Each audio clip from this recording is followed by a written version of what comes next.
华为 P580 普通版和 vivo X200 Pro。P580 普通版呢，跟其他品牌的 Pro 版的价格已经差不多了。那么我想它可能就是对标的其他品牌的 Pro 版吧。那本期就来看看它俩的对比。本期看点如下，推荐大家仔细去看。看对比的时候，跟别人抬杠吵架的事情不要去做啊，选边站队的事情不要去做。那如果你非要吵呢，你就冲着我来吧，跟其他网友吵架的事情不要去做啊。那下面就是摄影环节了。前两天我刚跟孟导一起做了一下年度网友投稿的点评节目，我们选出了一些很有代表性的摄影作品，也聊了一些摄影知识。那如果你喜欢摄影啊，也想提高自己的摄影水平，可千万不要错过那期节目哦。非常感谢那些在视频回复里边上传摄影作品的朋友，是你们真正的带着大家能参与到摄影中来。也非常感谢您的点赞和加关注，尤其是加关注啊，这点对您来说是非常简单的，但是对我们来说呢是非常重要的。那下面就看看本期的摄影环节有哪些网友的摄影作品入选了吧。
器材虽然分好坏，但是摄影不论器材，能成像的设备都能参与到摄影中来。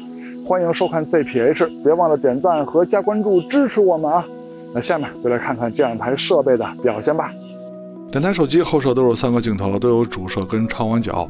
华为这边是 5.5 倍的长焦， vivo 是 3.7 倍的长焦。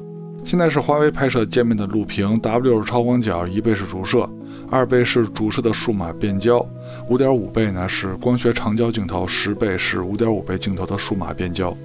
现在是 vivo 的拍摄界面 ，0.6 倍是超广角，1倍是主摄，2倍是主摄的数码变焦，3.7 倍是光学长焦，10倍是3.7倍的数码变焦。点击每一个变焦按钮呢，还能出现当前的等效焦段。连续点击每一个变焦按钮会出现小的数码变焦选项。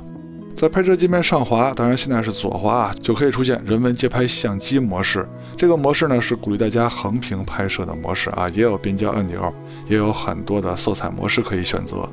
当然了，华为的拍摄界面中也有很多色彩模式可以选择，之前也展示过每种色彩模式的区别了，那这里就不再展示了啊。后面的测试呢就是默认设置，拿起来就拍。两台手机的系统都升级到了最新正式版，那下面就开始对比它们在影像方面的表现了。还是先对比第一个没有悬念的环节，主摄的表现。参数都列这儿了，就不挨个念了。华为虽然说官方没有公布感光器尺寸，但是大家都知道啊，就是1.3分之一左右的。那为什么说主摄这方面没有悬念呢？因为之前已经测试了。P580 标准版的主摄解析力在默认模式下是非常恐怖的。测试的方式呢，就是默认设置，手持拿起来就拍。先看第一组对比，颜色风格的差别呢还是有的。那么这点呢不用奇怪啊。上期节目 P580 对比 P580 Ultra， 两台华为 P580 系列还都有红枫镜头，它们拍摄出来都有色差，这点没什么新鲜的。没有准的拍摄设备，也不可能有准的显示设备，去找你喜欢的颜色风格就行。那么在最关键的解析力方面啊，没有悬念，华为的更强，因为华为这颗主摄在默认模式下，它的解析力是非常不错的。华为的主摄是有2500万像素高质量模式的啊，它只是高质量模式，还不是高清模式。那当然了，普通模式都是华为的主摄，解析力更强。那么在高质量模式下，那肯定也是华为的更强了。只不过这里要着重提一点啊，P5080这台手机的普通模式，就是1200万像素下的解析力都不输它2500万像素高质量模式下的解析力。也就是说，你拍的时候，其实主摄的默认模式跟高质量模式没什么区别，甚至普通模式会更好。两台主摄都有5000万像素高清模式，那这个时候谁更强一些呢？放大看的话，它们都有比较明显的数码处理痕迹啊。刨去这些数码处理痕迹之后呢，两边半斤八两。那镜组的光学质量，它们俩的表现怎么样呢？分别看看左上角跟右上角吧。其实都有下降啊，就那么回事儿吧，都不算很好的。再说超广角镜头，参数上看呢，原生像素是 vivo 的更高，光圈 vivo 的更大，视角是华为的更广。从对比样片上看，颜色的差别还是非常大的。你们更喜欢哪边的色彩风格呢？视角差距如图所示，这个红边就是 vivo 拍不到的范围。不过解析力方面嘛，虽然说 vivo 的原生像素更高啊，但是解析力是华为这边强很多啊。这点是之前没想到的，它不像主摄跟长焦似的，之前就知道结果，后面只是看差距而已。超广角这个差别嘛，还真是不比不知道。虽然说华为的超广角最高像素是1300万像素，但是通过多张合成呢，也能生成2500万像素的高质量模式。那解析力方面呢，依旧是华为的更高。虽然说 vivo 的超广角最高像素是5000万像素，它就是有5000万像素高清模式嘛，但是解析力方面呢，依旧是华为这边更强一些啊。只不过华为2500万像素高质量模式的数码处理痕迹比较明显。那么镜组的光学质量，也就是边角画质把控这边呢，两边都差不多，但是华为的紫边是比 vivo 更重的，左上角右上角都是这样。再说中长焦镜头，两台手机都是没有中焦的，华为这边是5.5倍的长焦镜头， vivo 是3.7倍的大底2亿像素长焦镜头。长焦这块的对比呢，跟主摄一样啊，也是没有悬念的，肯定是 vivo 更强，关键是区别有多少。对比还是先从2倍焦段开始看啊，但是它们都是主摄的数码变焦，还没用到长焦镜头呢。解析力方面是华为的更优秀。现在是3.7倍的对比，华为那边呢，只能还是用主摄数码变焦 ，vivo 可是光学焦段了啊，所以解析力是没有什么悬念的 ，vivo 的更好。那现在是5.5倍的对比，华为就是光学焦段了 ，vivo 是3.7倍的数码变焦。虽然说在观感方面两边差别比较大，但是在解析力上呢差不太多，只不过 vivo 它的数码处理痕迹很明显。华为的5.5倍呢，只有1200万像素啊，没有高质量模式，也没有高清模式。vivo 的3.7倍呢，是有2亿像素高清模式的。那么这个时候呢，两边的解析力呢，你还别说啊，华为这边的表现还不错啊。vivo 那边乍一看解析力是更高，但是数码处理痕迹是比华为要重的。现在是10倍焦段的对比，它们都是数码变焦了。那么这个时候细节呈现的区别呢，还是挺明显的啊 ，vivo 的更强。那到了30倍焦段的对比呢，就更没有悬念了啊，肯定是 vivo 的细节呈现要更强的。再说微距拍摄，这回华为很奇怪啊，它又出现了超广角拍摄微距、近距离白平衡漂移的情况。那么上期 P5080跟 P5080 Ultra 在进行对比的时候，超广角微距方面是80普通版没有出现这种情况，但是这次跟 vivo 比呢，80普通版也出现了这种情况。那这个问题呢，之前专门说过啊，就是用超广角拍摄微距的时候，你慢慢接近被摄物体的时候，就会发现这个物体在变色啊，就是白平衡漂移。虽然说现在显示的是1倍啊，但是在微距模式下，它的1倍就是用超广角数码变焦拍的。但是拍摄的时候，背景有中性灰出现，在整个拍摄过程中呢，也能拍摄到中性灰的背景，这个时候白平衡就不会漂移，颜色一直都是正常的。一开始以为这个情况呢是 P5080 Ultra 才会出现，因为上期对比 P5080 普通版的时候，普通版还是好好的，但这回普通版跟 vivo 比呢，它也出现了这个情况，匪夷所思啊。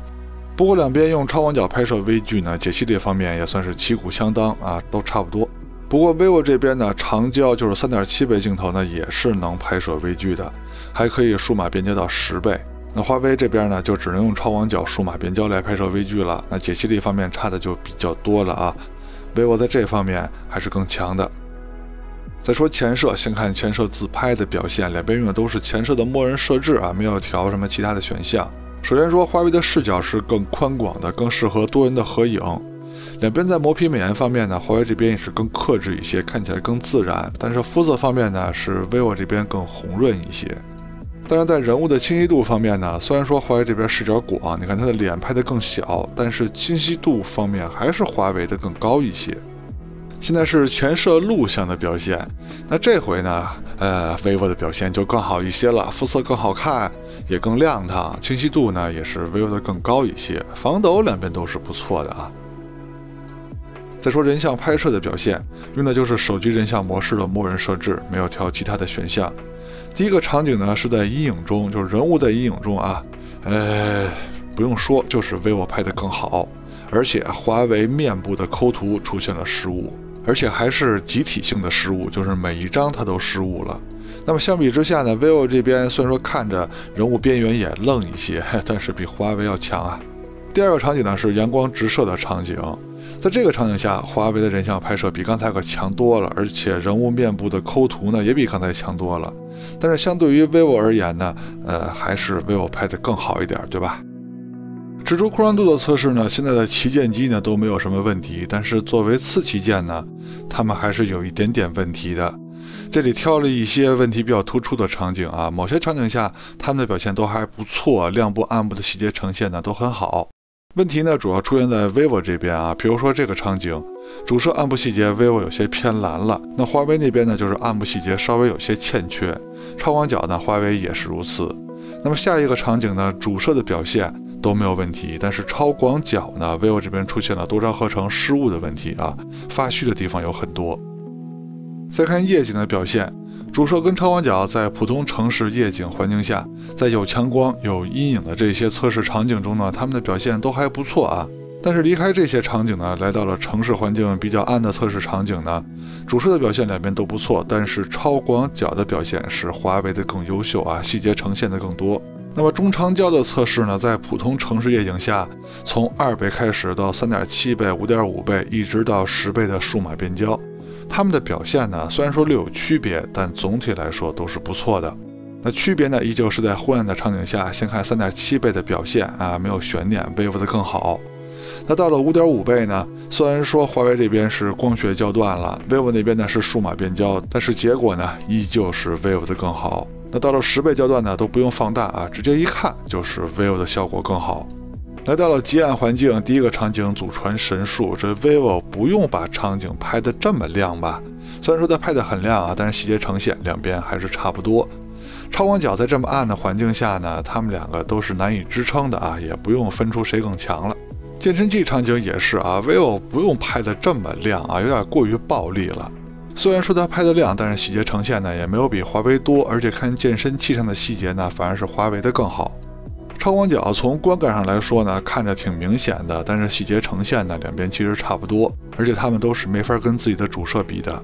场景难度再增加一些啊，树林小路场景，这回主摄的细节呈现方面呢 ，vivo 的稍微强了一点点。但是区别最大的呢，还是拍摄时候取景的区别。现在是华为在当前场景取景的效果啊，非常的暗。现在是 vivo 的效果，那看起来肯定比华为要清楚多了，是吧？最后一个最难的祖传神速 Pro 场景，我真是很久没见过这么亮的祖传神速 Pro 场景了。这 vivo 不用这么暴力啊。那细节呈现方面呢，确实是 vivo 的更多一些啊。但是吧，不用这么亮啊，还是有点夜景的氛围比较好。录像用的是手机的默认设置，也是最接近社交软件录制的效果。现在是主摄白天手持走路的表现，没有架子，没有稳定器，两边的防抖都还不错，颜色的区别有点大，你们更喜欢哪边的效果呢？清晰度是 vivo 的更好。现在是超广角的表现，它们俩的颜色呢跟主摄比都变得更鲜艳了，但是颜色的区别依旧有啊。你们更喜欢哪边的效果呢？防抖两边都很优秀，清晰度依旧是 vivo 的更好。现在是2倍的对比，它们都是主摄的数码变焦，当时的天色已经很暗了，主要是因为下雨才导致的天色这么暗啊。解析力方面是 vivo 的更好。现在是3.7倍的表现，解析力的区别还是很大的 ，vivo 的更优秀。当时天色确实比较暗了，那如果阳光充足的话呢，华为这边的表现会更好一些，但是肯定不会比 vivo 的好。现在是 5.5 倍的表现，两边的防抖呢都没有刚才稳定了啊，都稍微有一些拖拽的感觉。但是解析力方面呢，依旧是 vivo 的更好，只不过这回颜色是华为的更好。现在是10倍的对比，解析力方面依旧是 vivo 的更强啊。华为录像最远的焦段呢是15倍 ，vivo 最远是20倍，现在就是他们的效果对比啊，vivo 的更好，对吧？现在是主摄夜晚的录像表现，解析力、清晰度、防抖都是 vivo 的更好。现在是相同场景超广角的表现，虽然说 vivo 看着更晃一些，但是各方面都是 vivo 的更好。现在是3.7倍的对比，没有悬念。vivo 的更好，白天光线一暗了都是 vivo 的更好，那到了晚上那肯定更没悬念了。现在是 5.5 倍的对比，也没有悬念 ，vivo 的更强啊。关键是到了这么暗的地方，华为那边就不用 5.5 倍的光学镜头拍摄了，用的是主摄的数码变焦。现在是10倍焦段的对比 ，vivo 的更好啊。好了，到了最后一个环节了，大家对两台手机的工业设计发表一下意见吧。那至于对比的结果呢，前面每一个环节都展示的比较清楚了，这里就不再赘述了。那么在工业设计方面，就是手机的长相方面，你们更喜欢哪台手机呢？喜欢华为的打1，喜欢 vivo 的打2。OK， 到结尾了，看完前面内容，希望在选择方面为您提供了帮助，也希望您能喜欢我们的节目。别忘了点赞和加关注支持我们啊！我们下期节目再见，拜拜。